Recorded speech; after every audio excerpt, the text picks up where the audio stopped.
شاعر کہتا ہے تیری شان کے ہو لائق وہ ثنا کہاں سے لاؤں، تیری شان کے ہو لائق وہ ثنا کہاں سے لاؤں، تجھے آئے پیار جس پر، تجھے آئے پیار جس پر، وہ ادا کہاں سے لاؤں، تیری شان کے ہو لائق۔ شاعر خدا سے کہہ رہا ہے کہ تیری شان کے ہو لائق ایسی ثنا کہاں سے لاؤں۔ آگے کا مصرع توجہ کی درخواست، ملکوت کی عناصر جسے سن کے جھوم اٹھے، ملکوت کی عناصر جسے سن کے جھوم اٹھے،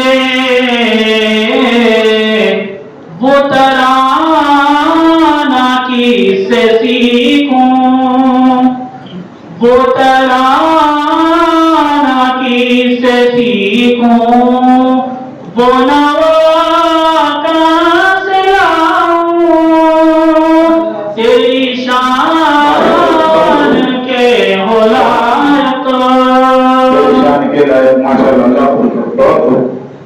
اگلا جو مصرع ہے سب کی توجہ چاہوں گا، بہت زبردست ہے کہ اللہ کے علاوہ ہم کہاں جائیں، کس کی عبادت کریں۔ شاعر کہتا ہے تیرے در سے گر میں روٹھوں تو میں جاؤں کس کے در پر، تیرے در سے گر میں روٹھوں تو میں جاؤں کس کے در پر، جو ہو بے مثال تجھ سا، جو ہو بے مثال تجھ سا، وہ خدا کہاں سے لاؤں، تیری شان کے ہو لائق وہ ثنا کہاں سے لاؤں۔ آخر شعر اس کے بعد انشاءاللہ رخصت ہوں گا۔ دلدار کی کہانی میں سناؤں کس کو یارب، دلدار کی کہانی میں سناؤں کس کو یارب، وہ سما شکستگی کا،